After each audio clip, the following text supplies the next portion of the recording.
মসজিদের চাকর মনে করে। ইমাম সাহেব মসজিদের খাদিম নয়, ইমাম সাহেব হচ্ছে আল্লাহর খাদিম, আল্লাহর দ্বীনের খাদিম, মসজিদের খাদিম নয়। আপনি ইমাম সাহেবকে যদি বলেন ইমাম সাহেব বাথরুম সাফ করবে, ইমাম সাহেব ট্যাঙ্কি সাফ করবে, ইমাম সাহেব উজুখানা ঝাড় দেবে, ইমাম সাহেব লোটা কোথায় আছে, আপনার মসজিদের লোটা যদি কেউ চুরি করলে আপনি ইমাম সাহেব কেন বলবেন লোটা কোথায় আছে?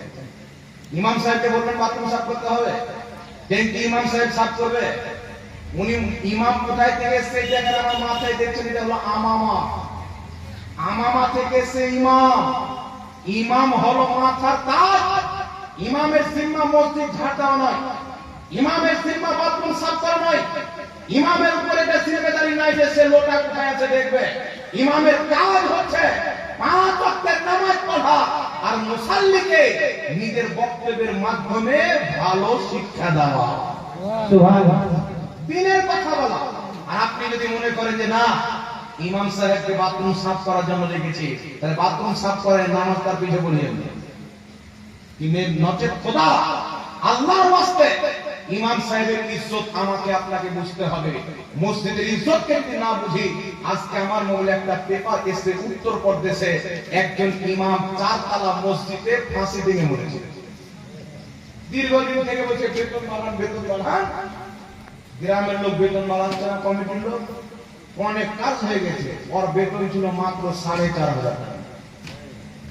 বেচারা সংসার চালিয়েছে ধার করে, কয়েক লাখ টাকা যখন কাজ হয়েছে, পাওনা হয়েছে, লোকজন তার কাছে যখন চাপ দিয়ে চাইতে লেগেছেন, বাধ্য হয়ে ফাঁসি দিয়ে দিয়েছে। কিন্তু সমাজের লোক, এত কিছু কিছু সমাজের লোক নিকৃষ্ট আছে, ওর 10 টাকা বেতন বাড়ায়নি।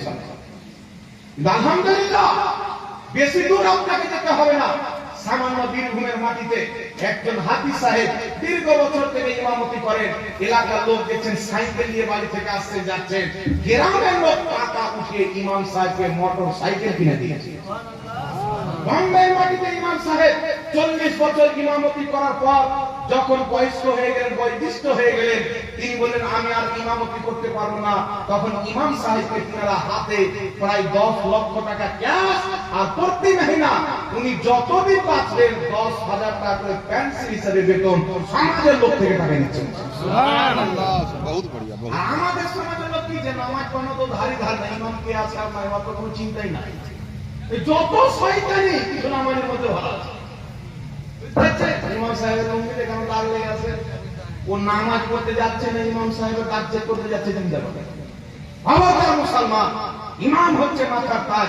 ইমামকে ইমামের জায়গাতে রাখবেন, ইমামকে ইমামের জায়গাতে রাখবেন। মসজিদের খাদিম আলাদা, ইমাম সাহেব আলাদা। মসজিদের টয়লেট সাফ করবে, মসজিদের আপনার ক্যাতরা সাফ করবে, মসজিদের উজুখানা সাফ করবে, মসজিদের আরো বিভিন্ন জিনিস সাফ করবে। এর জন্য আপনাকে খাদিম রাখতে হবে। ইমাম সাহেবকে দিয়ে আপনাকে লজ্জা লাগা উচিত। যার পিছে ইসলামের সবচাইতে বড় ইবাদত, প্রত্যেক ইবাদত জমিনে ফরজ হয়েছে, নামাজ তো আল্লাহর আরশে ফরজ হয়েছে। নামাজ ফরজ করার জন্য আল্লাহ মুস্তাফাকে 7 নম্বর আকাশের উপরে তামাকা পার করে আরশে আযমে ডেকে নামাজকে ফরজ করেছেন। এই জন্য নামাজের যার পিছে পড়ব, তাকে দিয়ে এইগুলো নোংরা কাজ করা যাবে না। ইমাম সাহেবের জন্য কাজটাকে নোংরাই মনে হয়।